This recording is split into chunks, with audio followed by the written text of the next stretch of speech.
रैयत जाएंगे अंदर, खाली रैयत जाएंगे, रैयत नहीं जाएंगे, सिर्फ रैयत जाएंगे।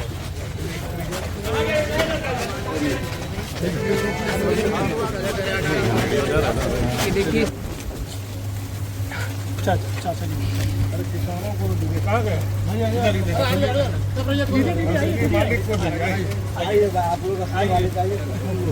को लेकिन कुछ लोगों ने सही रास्ता से नहीं चल के रास्ता को भटका दिया और इसी आड़ में अपना राजनीतिक भी किया। तो वो तो पुरानी आदत रही है वैसे लोगों का, उस पर हम कुछ नहीं कर। मुझे कोई खरीद नहीं सकता, ये किसी में हिमाकत नहीं है। और सभी लोगों ने 25 साल से हमको देखा है और हम जो बोलते हैं वही करते हैं।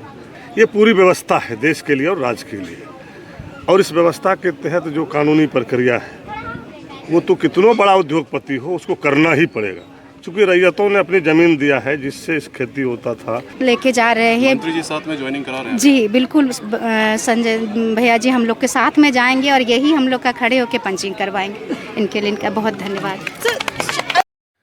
गोड्डा जिले में चल रहे अडानी पावर प्लांट के खिलाफ रैयतों का आंदोलन 8वें दिन भी जारी रहा। स्थानीय ग्रामीण अपनी जमीन अधिग्रहण से जुड़ी मांगों को लेकर लगातार धरने पर बैठे हुए थे। इस बीच आज झारखंड सरकार के कैबिनेट मंत्री संजय प्रसाद यादव खुद रैयतों से मिलने धरना स्थल पर पहुंचे। मंत्री संजय प्रसाद यादव जैसे ही वहां पहुंचे, रैयतों में नया जोश देखने को मिला। उन्होंने न सिर्फ धरने पर बैठे ग्रामीणों से संवाद किया, बल्कि सम्मान के साथ अडानी पावर प्लांट प्रशासनिक कार्यालय के भीतर भी दाखिल हुए और साफ शब्दों में कहा, मैं रैयतों के साथ हूं, इनकी मांगे जायज हैं और जो भी नियम संगत होगा उसे तुरंत पूरा किया जाएगा। उनकी ये बातें सुनकर कई ग्रामीण भावुक हो गए। खासकर एक महिला रैयत की आंखों में आंसू आ गए और उन्होंने मंत्री जी का आभार जताया। सर, आपके आने के बाद मैडम का भी भावुक हो गई हैं। सर, शिक्षा और स्वास्थ्य को लेकर अडानी ने बहुत दिन से चूंकि धरना प्रदर्शन पे थे और एक आशा था भैया जी का, तो क्योंकि वो नवरात्र में थे, आश्वासन उन्होंने पहले दिया था, लेकिन एक संकल्प लेके मन में बैठे थे कि चलिए भैया वहाँ देवी माँ का आराधना कर रहे हैं, हम लोग यहाँ अपना जो कर्म का पूजा है वो पूजा में लगे हैं, भैया फ्री होंगे तो हम लोग को ज़रूर आश्वासन मिलेगा। एक राजनीतिक मंच बन गया, ये मैं नहीं कह सकती। हम लोग सीधे साधे रैयत लोग हैं, उतना आगे के बारे में हम लोग नहीं सोचे थे। जो आए उनका स्वागत करती हूँ, जो सपोर्ट किए सबके लिए धन्यवाद करती हूँ। और मैं शुरू से बोली थी कि ये एक राजनीतिक मंच नहीं होना चाहिए। मैं भैया के पास भाई कह के गई थी, भैया आज मेरा धरना तोड़वाने के लिए मंत्री बन के आए हैं, भाई बन के आश्वासन दिए थे और मंत्री बन के किए हैं, अपना फ़र्ज़ पूरा किए हैं। मैं उन सभी का धन्यवाद देना चाहती हूँ जो हमारे इस कठिन संघर्ष में हमारे साथ में थे और आज भैया के माध्यम से ससम्मान हमको प्लांट में, जो प्लांट से हम बेइज्जत होके एक तरीके से बाहर निकले थे, इंसल्ट करके निकले थे, तो कहीं ना कहीं आज बहुत हर्ष का हमारे लिए विषय है, हमारे सब भाइयों के लिए, कि हमारे इतने दिन की तपस्या, इसको मैं तपस्या ही कहती हूँ, घर परिवार को छोड़ देना और अपने बच्चों को, अपने पति को, अपने बूढ़े माँ बाप को छोड़ के धरना प्रदर्शन में बैठना, अपने मांग के लिए बैठी हुई थी मैं। तो आज मेरे लिए, मैं शायद व्यक्त नहीं कर पाऊँगी कि मैं आज कितनी खुश हूँ।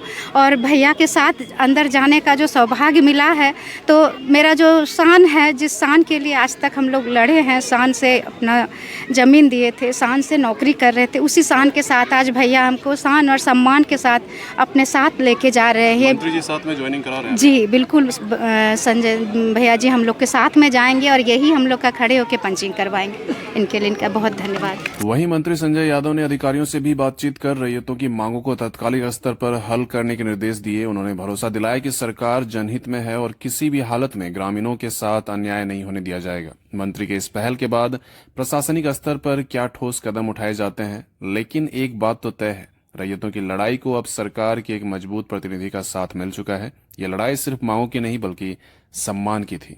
ये हमारा क्षेत्र है, हम एक एक चीज़ों से वाकिफ हैं और जो घटना घटी, जो चीज़ें हुआ, ये दुर्भाग्यपूर्ण है, क्योंकि इनका मांग भी अपने हिसाब से जायज़ था।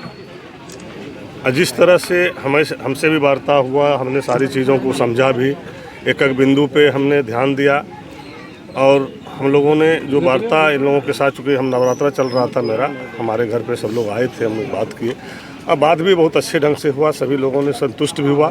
और हम बोले कि थोड़ा सा खाली 8-9 दिन दम मारिए भाई, चूँकि पूजा पाठ में है, व्रत में, लेकिन फिर भी इस पूजा में भी हम आप लोगों के लिए हम रांची जाएंगे, हायर लेवल से बात करेंगे।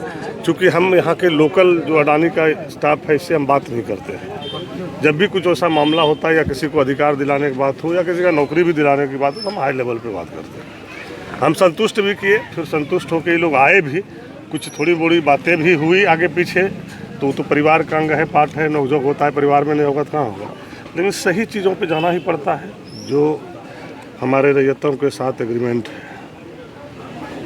और जो चीज़ें ये कोई बिहार झारखंड के लिए एक जगह की नहीं है, अडानी के लिए नहीं है, ये पूरी व्यवस्था है देश के लिए और राज्य के लिए। और इस व्यवस्था के तहत जो कानूनी प्रक्रिया है, वो तो कितना बड़ा उद्योगपति हो उसको करना ही पड़ेगा। क्योंकि रैयतों ने अपनी ज़मीन दिया है, जिससे इस खेती होता था, अपने खेती से गाय माल सभी को पोसता था, पलता था, उसके बावजूद भी कलेजा पे पत्थर रख के ज़मीन इन लोगों ने दिया।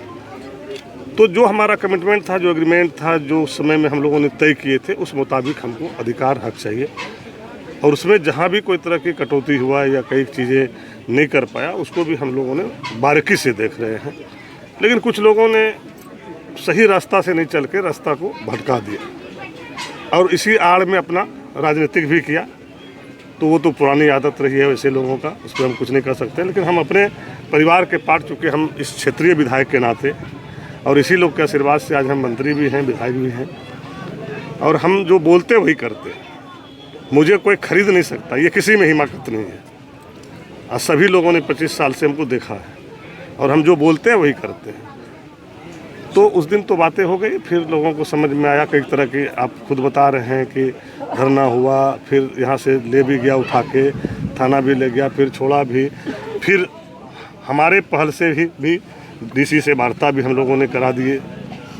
अगर हम बोले अगर डीसी के वार्ता से आप लोग संतुष्ट नहीं तो फिर पुनः हम बैठ जाएंगे, डीसी साहब बैठ जाएंगे और अडानी के हाई लेवल के अफसर बैठ जाएंगे और जो जेन्युइन मांग है, जो हमारा एग्रीमेंट है, जो कमिटमेंट है, वो पूरा करेगा। सर, तो इसके बाद वर्कर्स अडानी के पेरोल में आ जाएंगे? देखिए, हम तो आपको बोले कि नियम संगत अगर कानूनी प्रक्रिया में वो होगा तो मैं दिलाऊंगा, मुझे कोई रोक नहीं पाएगा। हम तो उस दिन भी बोले थे कि आप चिंता ना करें, ज़रूरत पड़ेगा तो मंत्री छोड़ दीजिए, विधायक छोड़ दीजिए, मैं आपका बेटा हूँ, भाई हूँ, भतीजा हूँ, आपके साथ में धरना पे बैठूंगा। कल भी बोला, आज भी बोला। मैं वैसे लोग हूँ कि गलत चीज़ों को बर्दाश्त नहीं करता और मुझे शोषण और हमारे आदमी का कोई शोषण नहीं कर सकता है, ये मैं किसी भी सूरत पे बर्दाश्त नहीं करूँगा। ये मोतिया की नहीं है, अडानी की नहीं, सारे कंपनियों को हमने हिदायत की है, इसमें कोई समझौता नहीं होगा। सर 186 लोग बैठे हुए थे, वो न्यू आउटसोर्सिंग कंपनी पे होगी। भाई हम तो बताए ना, कानून तो सबके लिए है ना, कानून सबके लिए है। जो डिमांड है वो डिमांड जन्मिन है, उसको पूरा करेंगे अगर जन्मिन है तो।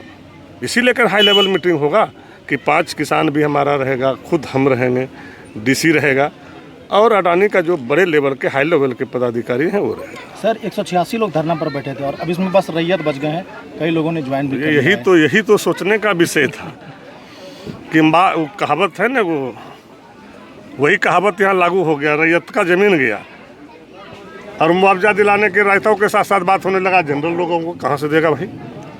अरे असली जिसकी ज़मीन गया, जिसका पैसा 5.5 लाख खर्चा, उसको नहीं मिलना चाहिए, उसकी नहीं लड़ाई लड़ना चाहिए। तो उसकी लड़ाई नहीं रखे, रास्ता तीसरी तरफ भटका दिया।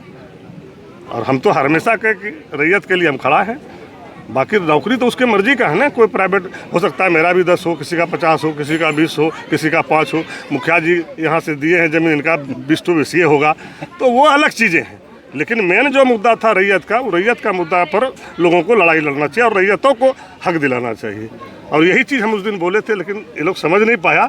जब ये घटना घटते चले गई तब समझ में आया कि भाई रैयत लोग तो पीछे चला गया, जो जॉब कर रहा है वो लोग आगे आ गया।